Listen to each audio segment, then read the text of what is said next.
Tu pasado no define tu presente o tu futuro. Los errores que cometiste en el pasado sirven para transformarte en lo que hoy eres. No sé quién lo dijo, pero es una frase típica que suelen decir en TikTok. En el video de hoy no quiero mencionar a los típicos países que todos conocemos que tienen un pasado bastante turbio, como por ejemplo Alemania. Ya todo el mundo sabe lo que hicieron y hay pila de videos hablando de ellos. Por lo que yo, como dice el título, por si no sabes leer, voy a hablar de los países que tienen un pasado muy oscuro y que poca gente sabe de eso. Así que sin más relleno, vamos al video. 3. Japón. Ya sé que mi video anterior es medio hablando por arriba sobre Japón, pero al menos te conté lo más importante que tenías que saber sobre Hideki Toyo, aunque me olvidé contarte algo muy importante que es la de Nankín, que es de lo que voy a hablar hoy, por ejemplo, en la que cierto personaje tenía un alto cargo. Traten de adivinar quién es. Aunque no fue responsable de forma directa, se podría decir que Hideki Toyo fue responsable de forma indirecta, porque sabía lo que pasaba. Disculpen, es que quería tirarle un poco de mierda a mi bro el Hideki, pero ¿qué fue lo que pasó en la de Nankín? Bueno, como su nombre lo indica, hubo una en la que cientos de miles de personas, ya que las órdenes fueron un poco bastante claras. A todos los prisioneros, y al parecer le hicieron caso, ya que entre 100.000 y 300.000 personas, al grito de Banzai, y la densidad geográfica de Nankín era de 600.000 personas aproximadamente, por lo que casi el 50% de la población fue. Incluso se dice que si se unieran las manos de los en esa se podría recorrer la distancia que separa Nankín de la ciudad de Hangzhou, que sus cuerpos podrían llenar 2.500 vagones de tren, que apilados podrían alcanzar la altura de un edificio de 74 plantas y que su sangre pesaría 1.200 toneladas. Y esto no lo digo yo, lo dice Nat Geo, que es una fuente bastante confiable. Y si no sabes por qué pasó esto, te voy a ser breve. Japón veía a los chinos como raza inferior, por lo que le ofrece un trato que ellos creían justo a cambio de la rendición china, pero Chiang Kai-shek se negó y empezó una guerrilla hasta el 13 de diciembre de 1937, cuando las tropas de Chiang Kai-shek dijeron bye bye y dejaron a su suerte a los de Nankín, y durante 42 días fue el infierno en la tierra, donde quemaron y prácticamente todo valía para llevar a cabo las órdenes recibidas. Que si no te acuerdas cuáles eran las órdenes recibidas, eran para los prisioneros, pero no solamente eran prisioneros, sino que también habían civiles. Una de las formas más crueles de fue enterrar a los prisioneros hasta la cintura para que fueran devorados por los perros, así y decenas de formas diferentes más, que no quiero mencionar porque no quiero mencionarlas nada más, simplemente no quiero y ta. ¿Y las mujeres? Bueno, se calcula que entre 20.000 y 80.000 mujeres fueron por el ejército japonés, y después obviamente eran 2. Indonesia. Para esto nos tenemos que remontar 60 años más atrás, cuando en Indonesia se produjo uno de los mayores en la historia. La anticomunista en Indonesia fue una campaña de masivos, arrestos y represión dirigida principalmente contra miembros y simpatizantes del Partido Comunista de Indonesia. Y sé muy bien que algún edgy es capaz de pensar, ja, qué basado, pero no es basado, es.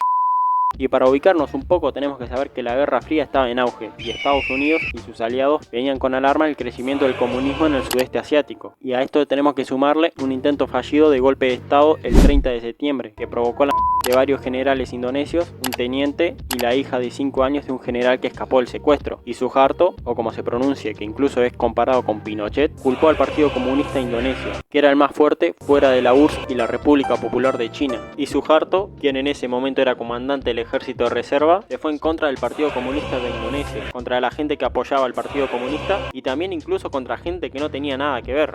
Entre 500.000 y 1.000.000 de personas sospechosas de ser comunistas, solo por sospechas, no quiero saber en qué se basaban para saber si eran comunistas o no. Obviamente también eran encarcelados sin juicio alguno, porque simplemente con verles ya identificaban si eran comunistas o no. El número exacto aún está en debate, por eso dije que era entre 500.000 y 1.000.000 de personas, pero un número equivalente fue enviado a prisiones brutales en todo el extenso archipiélago del país. Los presos trabajaban como esclavos durante años y después de que los liberaban, fueron sometidos a la represión oficial y tratados como parias sociales. Incluso los hijos de expresos sufrieron una grave discriminación y obviamente Estados Unidos y el Reino Unido le dieron apoyo táctico y estratégico. Incluso Estados Unidos le daba una lista de presuntos comunistas. Esto desencadenó la caída del presidente fundador de Indonesia, Sukarno, que casualmente se llama parecido al otro, y el inicio del régimen autoritario de Suharto de 1966 hasta 1998, donde inició una campaña de odio hacia el Partido Comunista Indonesio y por orden de Yakarta, la capital de Indonesia, los comandantes regionales iniciaron campañas de arrestos y torturas y ejecuciones. El Partido Comunista Indonesio era el supuesto objetivo de esto, pero también atrapó a muchos otros zurdos, diría Milei, incluyendo feministas, sindicalistas y artistas. 1. Bélgica. Ahora nos tenemos que ir al viejo continente, donde Leopoldo II, quien fue el rey de los belgas, durante más de 40 años se dio el pequeño lujito de tener su propio país, porque Leopoldo II hizo que Europa no reconozca que el Estado Libre del Congo sea una parte de Bélgica, sino que consiguió como que lo reconozcan como una propiedad suya. Tomá pavo. Utilizó como excusa una supuesta misión filantrópica y civilizadora, pero en realidad la única misión que tenía era un régimen de explotación brutal de los recursos naturales, principalmente el caucho, aceite de palma y marfil. El sistema funcionaba a base de trabajos forzosos, donde se imponían cuotas a veces inalcanzables a las aldeas para recolectar caucho silvestre, y para hacer que se esfuercen un poquito más en cumplirlas, se utilizaban palizas, azotes y torturas. Una de las prácticas más crueles era el tema de los rehenes, donde los agentes de Leopoldo secuestraban a las esposas e hijos de los hombres congoleños y les exigían que cumplieran con las cuotas a cambio de su liberación. Si no lo hacían, los castigos eran ejecuciones, mutilaciones o la quema total de la aldea. Se calcula que entre 5 y 10 millones de congoleños por hambre, enfermedades o agotamientos entre 1885 y 1908, lo que es más impactante si se considera que la población del Congo en ese momento se estimaba que era de unos 20 millones, por lo que alrededor del 50% de la población del Congo de esa época fue asesinada.